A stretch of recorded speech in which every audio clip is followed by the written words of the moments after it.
안녕하세요. 물리치료사 LPT입니다. 오늘은 파킨슨 관련한 책을 함께 읽어보려고 합니다. 제목은 뇌박사 박주홍의 파킨슨병 이야기라는 책입니다.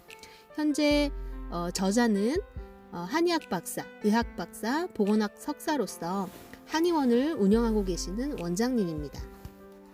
일반 우리 파킨슨병 환우분이나 보호자분들께서 읽어보시면 내용이 잘 이해가 되실 정도로 아주 잘 정리가 된 그런 건강 도서입니다. 자, 오늘은 파킨슨병 환자가 겪는 각종 장애에 대한 내용을 읽어보겠습니다. 파킨슨병 환자에게 나타나는 장애는 운동성 장애가 있고 비운동성 장애가 있죠.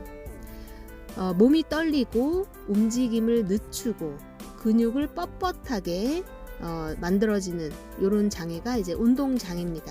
파킨슨병 환자분들은 보통 몸이 이제 점점 굳어져가는 그런 진행성 질환인데요. 시간이 지나면서 이 증상이 천천히 진행이 되고 또 개인에 따라서 그 증상이 진행되는 속도나 그 시기가 달라질 수 있습니다. 진단은 이런 운동성 장애로도 나타날 수 있지만 또 비운동성 장애가 있어요.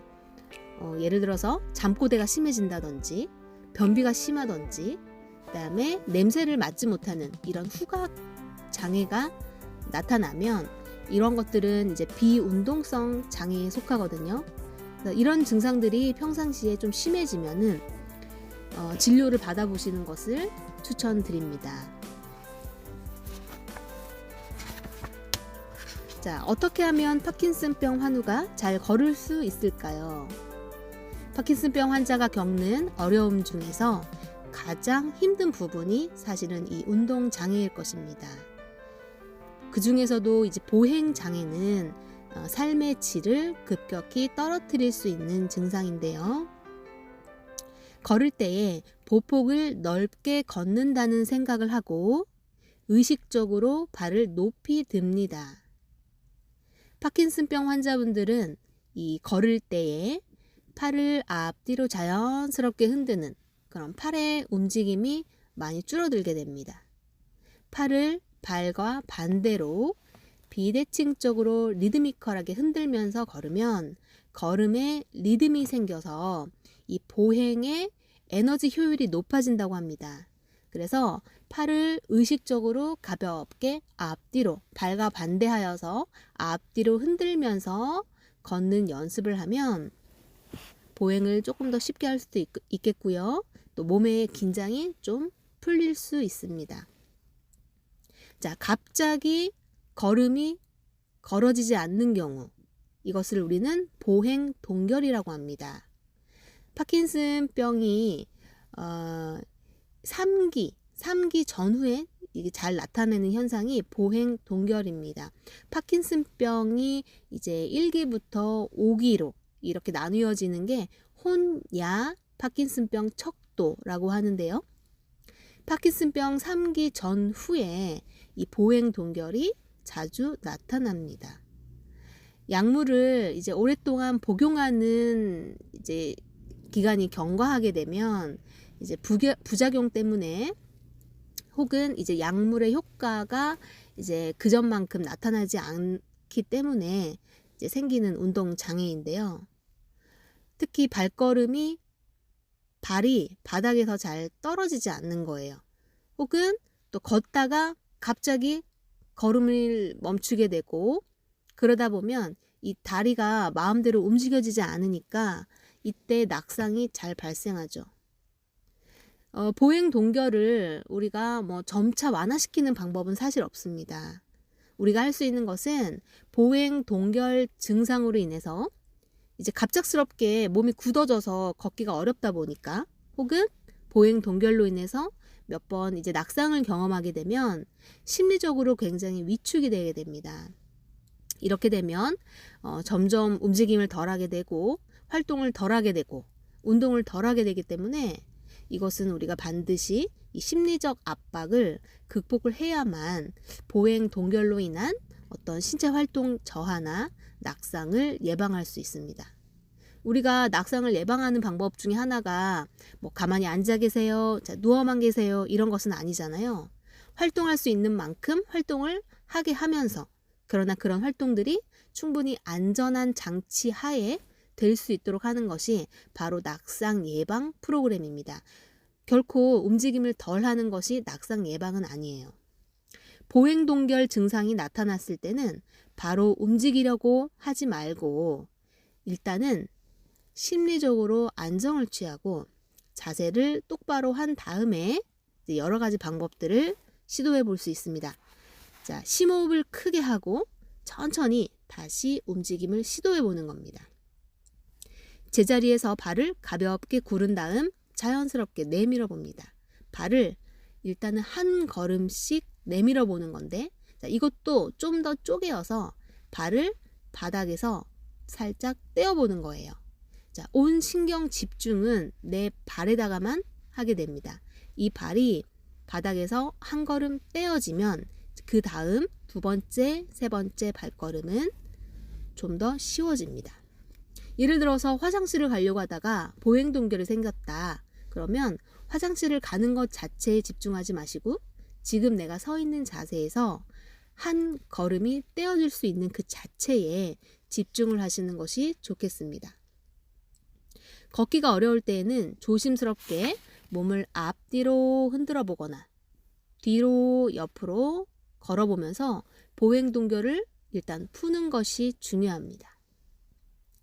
작은 손전등이나 레이저 포인터를 발 앞에 비추고 있다고 생각하고 그 점을 따라간다는 마음으로 한 걸음 떼어보는 거예요.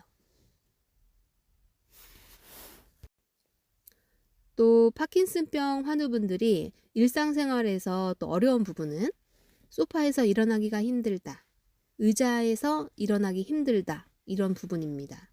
우리가 그러니까 이동성, 내가 원하는 시간에 원하는 곳으로 움직여야 되는데, 이동을 해야 되는데 뭐 바닥에서 일어나는 것도 그렇지만 의자나 소파에서 일어나는 것을 단독으로 하기 어렵다면 아마도 내가 원하는 때에 원하는 곳으로 가는 그 활동 자체에 굉장히 큰 지장이 있을 거예요.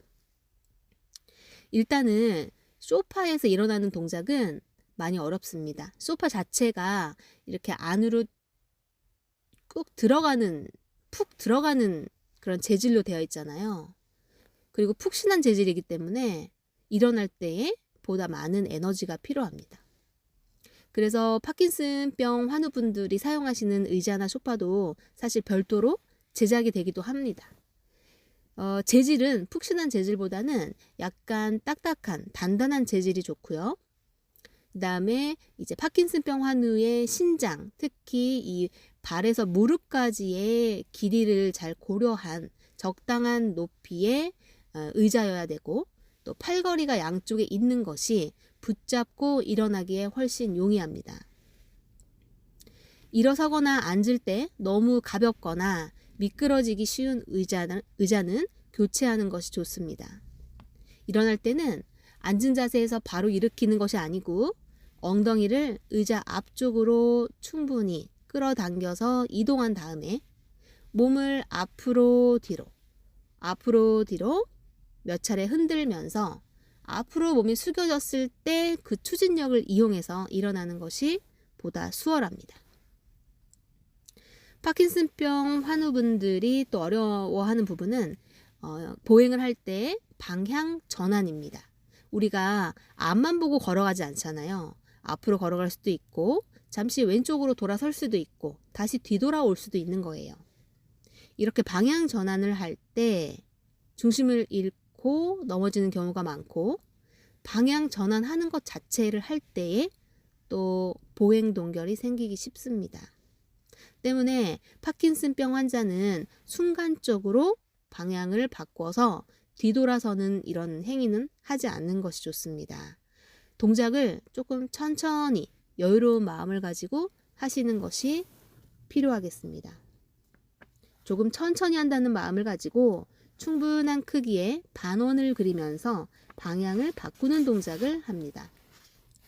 옆에서 보호자분이 파킨슨병 환자가 움직일 때, 이동을 할 때 도와주는 방법도 물리적인 힘으로 억지로 그 사람을 움직이게 도와주지 않습니다. 오히려 보호자를 이용해서 파킨슨병 환자가 중심을 잘 잡을 수 있도록 몸을 내어주는 편이 편합니다. 물리적인 힘으로 환자를 움직이게 하는 것이 아니고 환자가 균형을 잘 잡도록 도와준다는 마음으로 보조하는 것이 필요합니다. 자, 파킨슨병 환자의 또 4가지 증상 중에 하나가 바로 이 동작이 느려지는 증상입니다. 동작이 느려지면 옆에서 보는 남들은 답답하지만 우리 파킨슨병 환자분들은 속이 터진다라고 표현을 합니다. 이런 서동증이 나타나는 환자는 파킨슨병 환자들한테 많이 나타나는 진전, 그러니까 안정시 나타나는 떨림 횟수는 상대적으로 적은 편이라는 또 이점이 있습니다. 이 동작 속도 자체를 높이는 방법은 없지만 반대로 생각하면 해결책은 간단합니다. 하루를 1시간 먼저 시작하고 어딘가로 이동을 해야 한다면 훨씬 더 여유 있게 시간을 조정하는 것이 필요합니다. 자, 몸이 많이 떨릴 때는 어떻게 해야 되는가요? 손이 많이 떨린다. 다리가 점점 떨린다. 이런 표현 많이 하시는데요. 떨림이 심하다면 조금 기다렸다가 떨림이 줄어든 다음에 동작을 하는 것이 좋습니다. 일단은 파킨슨병 환우는 떨림 자체가 가만히 있을 때 생기고 움직이면 떨림이 해소되는 경향이 있잖아요. 그래서 떨림이 생기면 손팔을 앞으로나 옆으로 쭉 뻗으면서 움직임 자체를 주는 거예요. 그러면 떨리는 증상이 감소될 수 있습니다. 손이 떨릴 때는 팔꿈치를 붙이는 동작을 하거나 가벼운 모래주머니를 손목에 착용하는 것도 좋은 방법입니다.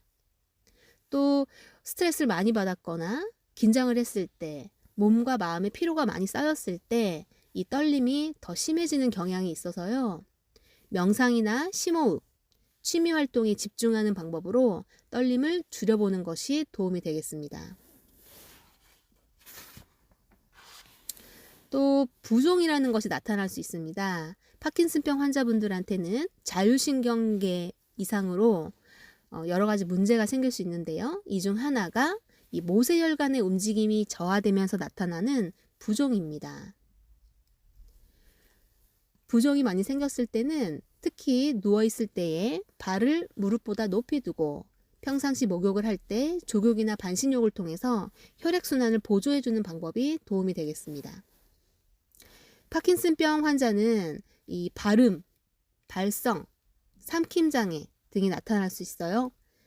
파킨슨병을 앓는 환자는 흔히 발음이 불분명해지면서 대화 능력이 점차 떨어지는 상황이 생깁니다. 언어 능력 저하는 주로 발음에 관계된 근육의 약화로 발생하는데 파킨슨병 환자는 근육의 움직임이 느려지고 부정확해지며 다른 운동과 조화가 잘 되지 않는 증상을 보입니다. 따라서 목소리가 줄어들고 음성의 정확도가 떨어지며 말 속도가 너무 빠르거나 반대로 느려지고 또 쉰 목소리도 나기도 합니다. 목소리 크기를 키우는 훈련법은 첫 번째는 호흡 훈련, 두 번째는 자세 훈련이 있겠습니다. 목소리를 키우려면 우선 자세에 주의할 필요가 있는데요. 몸을 바로 펴고 고개를 살짝 든 상태에서 발음에 필요한 호흡을 충분히 할 수 있습니다. 코로 충분히 숨을 들이마시고 내쉬기 시작할 때 발음을 시작하는 것이 가장 좋으므로 코로 깊이 숨을 쉬는 것을 평상시에 여러 번 연습하는 것이 좋습니다. 입술과 혀의 유연성과 힘을 기르는 연습도 필요합니다. 입술에 따라서 혀를 움직여보고 혀를 길게 내밀었다가 집어넣거나 좌우로 움직이는 연습을 해보세요.